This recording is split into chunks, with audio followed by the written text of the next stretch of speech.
Hey guys, welcome to I'm Kovic. And I'm Greene. And let's talk about sequels and how that's all you're getting in the future. Final Fantasy 8 million. It's coming, right, Lawrence?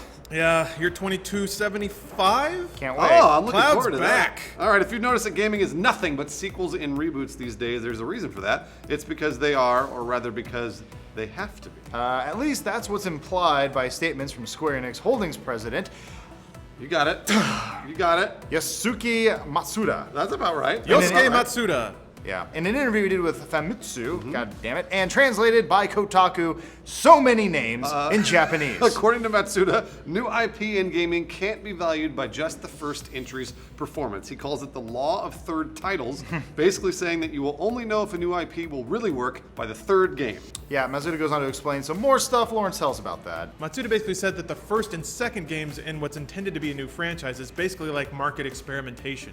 You make the game, throw it out there, and you can, quote, experiment to a degree where you can still be flexible.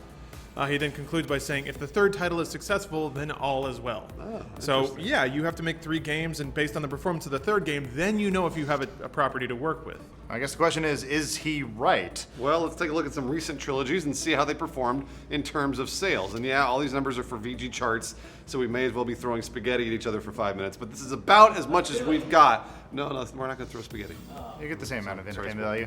So let's start with Uncharted 1, Yeah. which started with 4.86 million units sold, then grew to 6.6 million by Uncharted 2, Yeah. and just barely eclipsed that by Uncharted 3 with 6.69 million. Right, then we got Mass Effect 1, that sold 3.56 million units, which grew to 4.52 million by Mass Effect 2, and then 5.54 million by Mass Effect 3. Right, and Halo shows the most steady growth in the first 3 titles, going from 6.43 in Halo 1 all the way to 8.49 million units sold for Halo 2, and finally selling 12 million units by Halo 3. That's really amazing. Halo's got the biggest growth. Lawrence, why don't you take Assassin's Creed since you love it so much? Yeah, so, well, Assassin's Creed is fascinating because it sold 10.32 million units for the first game, which almost never happens. Yeah. Then 10.72 for the second game, just a small growth there, and 11.62 million for Assassin's Creed 3. Right, and that's not even counting Revelations or Brotherhood, Right. because that they kind of figured out how to get that out on a yearly basis. So, Exactly. Hence why so many Assassin's Creeds.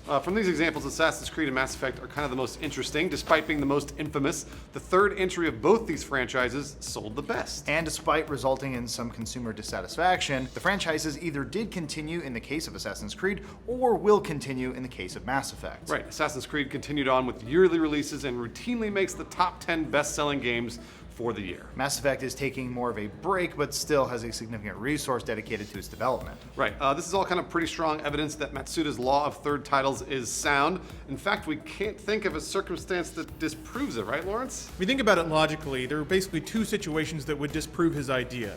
Either a third game in a franchise sold very well, but the franchise stopped, or the third game in a franchise sold really poorly, but the franchise continued anyway.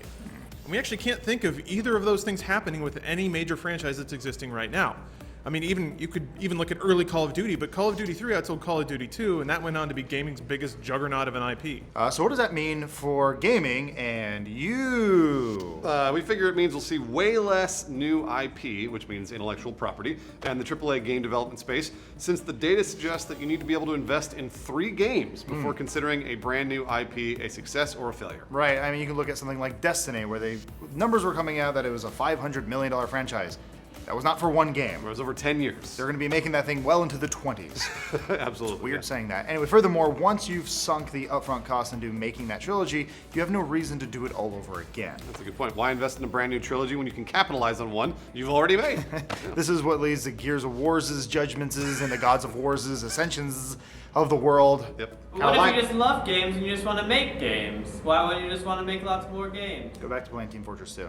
This means that you can expect a few things from the future of gaming. First, if a new game is successful, sequels are a foregone conclusion. Right, games like Watch Dogs and Dishonored are guaranteed sequels simply because their respective publishers believed in the property enough to fund the game in the first place. Yeah, you can bet that they planned that out. They said Watch Dogs 1, 2, and 3. They said Dishonored 1, 2, and 3 if the first one sold well. No publisher is investing investing in a new title saying, you know what, one is fine. Yeah, no. I don't think so. Not for AAA. Second, if you want single games or cool new ideas, you'll need to look in spaces other than AAA console games. Like where, Lawrence? Well, the place that I see the best is indie PC. Yeah. On Steam is just flooded with like little ideas that cost $10. And that's kind of the level of investment you need for an untested game type. Yep. Even though we're saying that, Steam PC is kind of flooded with survival simulators and tree punching games right now, so, it cuts both ways. And it's free market. People are going to do what they see work, and the people who really want to try something new are going to try to get the money for it, and they're going to make a little 2D side-scrolling game that's very hard, and you die every time you fall on a spike.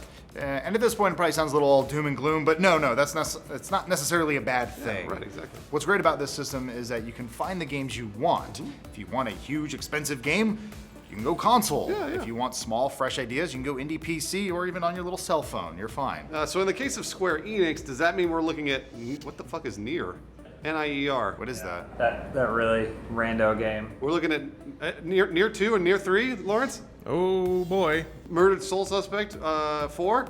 The fedoras look great. What about Never Dead? Anybody? Please like and subscribe for Final Fantasy. What do you think they're going to, 25? No. Dirge of Cerberus.